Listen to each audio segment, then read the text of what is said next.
आप देख रहे हैं खबर दोपहर और आपके साथ मैं हूं विवेक। बीजेपी ने एक बार फिर से मुकेश सहनी को झटका दिया है। विकासशील इंसानियत पार्टी के अध्यक्ष मुकेश सहनी ने नाराज होकर डॉक्टर राजभूषण चौधरी ने बीजेपी की सदस्यता ग्रहण की है। केंद्रीय मंत्री और भूपेंद्र यादव और संजय जायसवाल की मौजूदगी में पटना में उन्होंने पार्टी का दामन थामा और इस मौके पर संजय जायसवाल ने कहा कि आने वाले दिनों में वीआईपी के करीब 90% कार्यकर्ता बीजेपी में शामिल होंगे।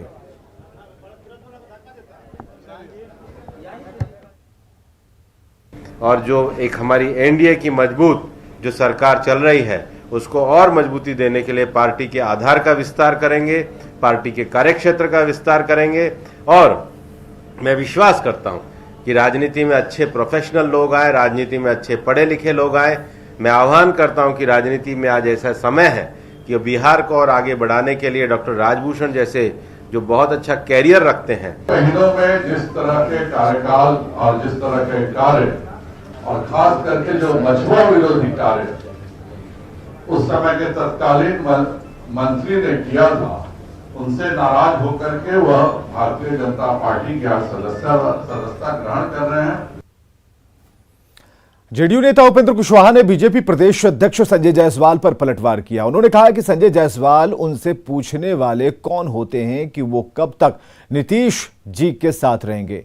उन्होंने इशारों में बीजेपी को चेतावनी दी कि इस तरह की बयानबाजी से बुचहा उपचुनाव में एनडीए प्रत्याशी को नुकसान हो सकता है। उन्होंने कहा कि वो जब तक नीतीश कुमार के साथ रहेंगे पूरी ईमानदारी के साथ रहेंगे। उपेंद्र कुशवाहा से बात की आनंद अमृतराज ने। उस सवाल का जवाब हमसे पूछने वाले वो कौन होते हैं? बिहार की जनता पूछ सकती है कोई सवाल, या हमारी पार्टी के हमारे नेता नीतीश कुमार जी हैं तो सवाल पूछ सकते हैं। बाकी इस तरह का सवाल पूछने का हक बीजेपी के किसी नेता को आखिर किसने दे दिया? सर, एक सवाल ये भी है कि बीजेपी के एक और बड़े नेता उन्होंने कहा कि उपेंद्र कुशवाहा को ये जवाब देना चाहिए कि 2020 के विधानसभा चुनाव में जब वो नीतीश कुमार को हराने के लिए लगातार मेहनत कर रहे थे, उस वक्त वो क्या कर रहे थे, इसका जवाब उन्हें देना चाहिए। हाँ, तो बिल्कुल कर रहे थे। इसमें क्या भाई, हम उस समय अलग थे तो स्वाभाविक रूप से अलग थे, तो हमारा धर्म उस समय वही बनता था। तो उस समय जो धर्म था हम उस धर्म का पालन कर रहे थे। जहां आदमी जिस समय हो वहां जो नैतिक धर्म होता है उस धर्म का पालन करना चाहिए। और आज नैतिक धर्म हमारा है, उस धर्म के अनुसार हम कर रहे हैं। बाकी उस समय हम विपक्ष में थे तो विपक्ष की भूमिका कर रहे थे। सर, बीजेपी के नेताओं का ये हमलावर रुख आपके प्रति ये क्या है, वजह इसका क्या लगता है आपको? अब इस समय देखिए, इसका कारण तो वही समझेंगे, लेकिन हम इतना जरूर उन लोगों से आग्रह करेंगे कि समय का भी जरा ख्याल रखें। अभी उपचुनाव हो रहा है एक जगह बिहार में, और उसमें एनडीए का उम्मीदवार है, बीजेपी की ओर से ही उम्मीदवारी है। अब हमारे वर्कर्स के बीच में इस तरह का बयान लोग देते हैं बीजेपी के लोग, तो बहुत ही निराशा का भाव पैदा होता है। दरअसल 2025 को लेकर संजय जायसवाल का यह बयान जेडीयू नेता उपेंद्र कुशवाहा के उस बयान के बाद आया है जिसमें कुशवाहा ने कहा कि 2025 में नीतीश कुमार ही सीएम का चेहरा रहेंगे और जब तक बीजेपी जेडीयू गठबंधन है तब तक नीतीश कुमार ही सीएम पद का चेहरा रहेंगे। और इस पर संजय जायसवाल ने कहा कि 2025 की बात 2025 में होगी, फिलहाल कुशवाहा ये तय करें कि उनका प्लान क्या है। उम्मीद करूंगा कि जब वो इतने आत्मविश्वास से कह रहे हैं तो इसी आत्मविश्वास से उनको भी घोषणा करनी चाहिए कि 2025 के बाद भी वह एनडीए गठबंधन में रहेंगे, जदयू में रहेंगे और नीतीश कुमार जी को अपना नेता मानेंगे। पहले वे स्वयं इस बात की घोषणा करें, हम जब समय आएगा तो जरूर इसको तय करेंगे।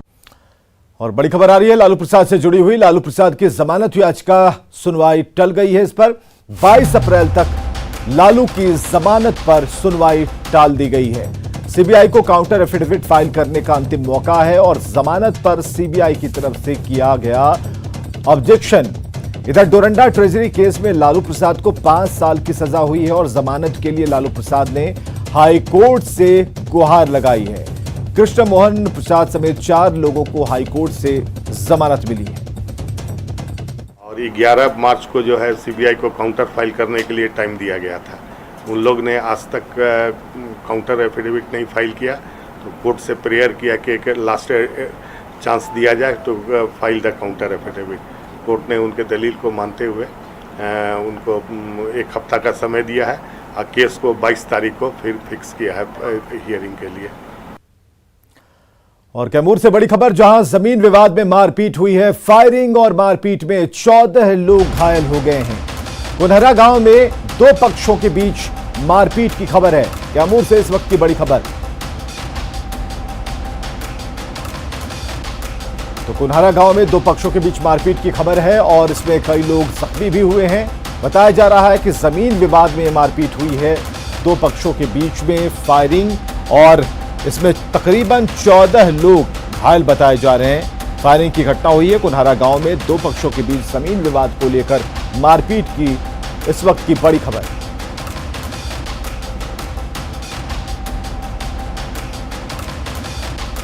तो कैमूर से इस वक्त की बड़ी खबर बता रहे हैं। जमीन विवाद में मारपीट की एक और घटना घटी है। फायरिंग और मारपीट में 14 लोग घायल हुए हैं।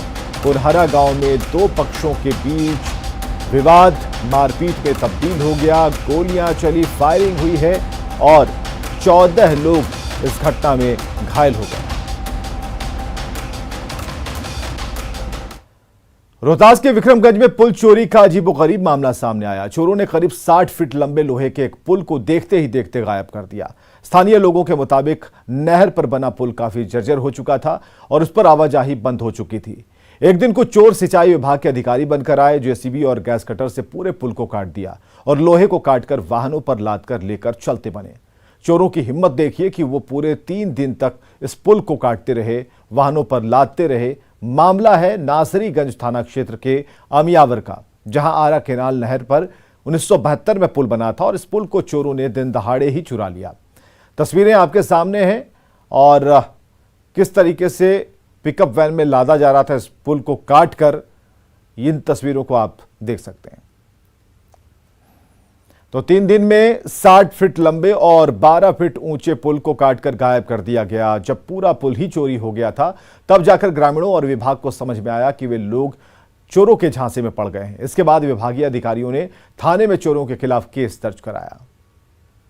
1972-73 के आसपास बना था और ये पुल पर हम लोग बचपन बिताए हैं और ये पुल हमारे गांव का धरोहर था। प्रमुख साहब का फोन आया हमारे ऊपर कि भारद्वाज जी पुल, तो हमने कहा कि ऐसी ऐसी बात है, तो नहीं, पुल तो लोग बेच दिया।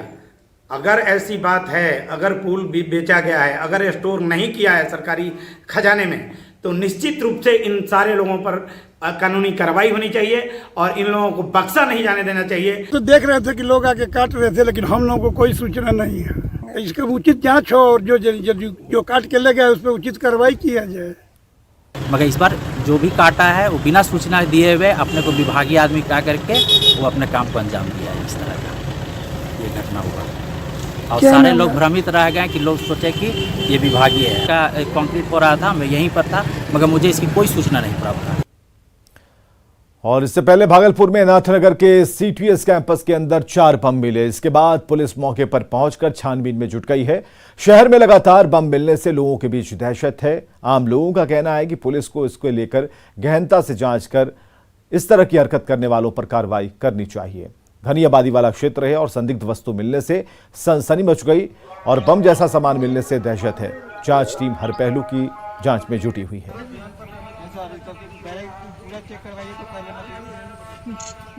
अभी हम लोगों का दोनों समाज का त्यौहार चल रहा है और आज एक जुलूस भी था और कल भी परसों भी, अभी लगातार 4 दिनों का त्यौहार चल रहा है।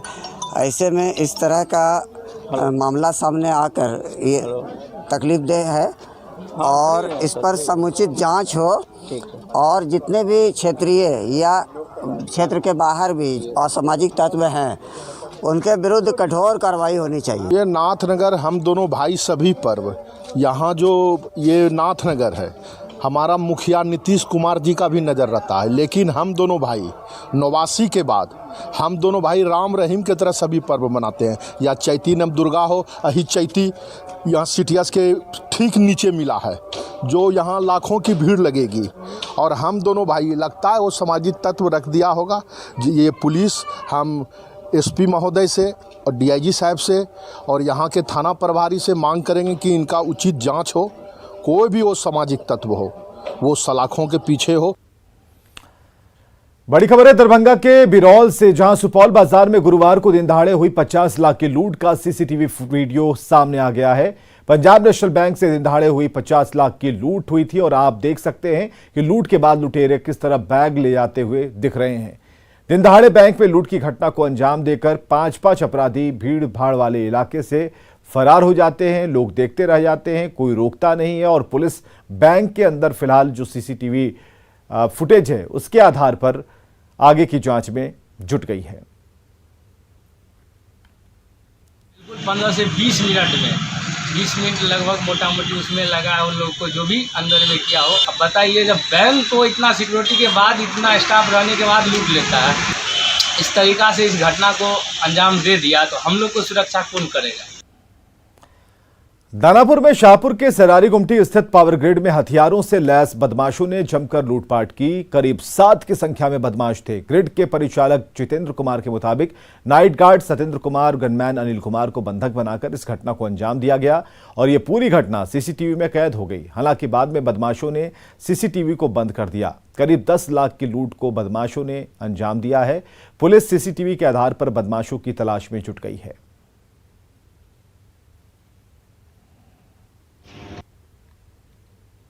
सीसीटीवी फुटेज में जो फेसेस थे उनके कवर्ड थे, तो अभी बाकी का कार्रवाई चल रहा है।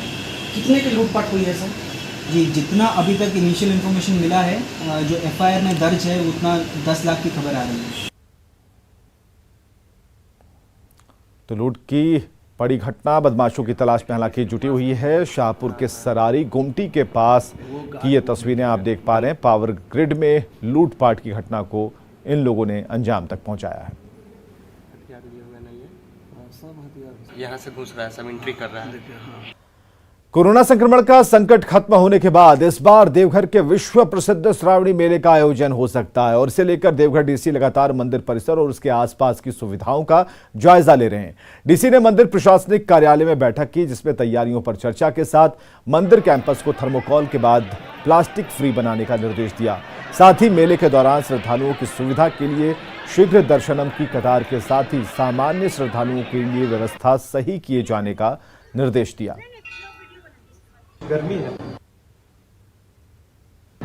सावन के परिप्रेक्ष्य में क्या क्या और सुविधा बेटर कर सकते हैं उसके संबंध में, और खासकर शीघ्र दर्शन का क्यू जो है, क्यू और नॉर्मल क्यू जो है, उसको कैसे हम लोग अलग अलग रखें और शीघ्र दर्शन के लिए और थोड़ा ज़्यादा होल्डिंग एरिया हम लोग बनाएं और प्लास्टिक फ्री इसको बनाने के लिए भी हम लोग कोशिश कर रहे हैं कि मंदिर के कैंपस को प्लास्टिक फ्री आने वाले। खगड़िया फायरिंग वाले वीडियो में कार्रवाई की खबर आ रही है। न्यूज 18 पर खबर प्रसारित होने के बाद कार्रवाई हो गई। फायरिंग करने वाले चांद यादव पर केस दर्ज हुआ है। मानसी थाने में पूर्व प्रमुख चांद यादव पर एफआईआर और गिरफ्तारी के लिए छापेमारी की कार्रवाई जारी है। मानसी थाना प्रभारी नीलेश कुमार ने इस बात की जानकारी दी।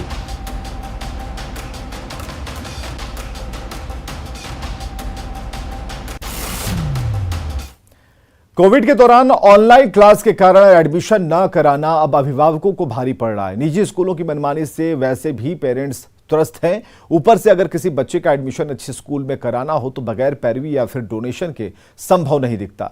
मुख्यमंत्री को किए गए ट्वीट में एक पिता ने शिक्षा मंत्री और डीसी से मदद की गुहार लगाई, लेकिन अब तक फरियाद अनसुनी है।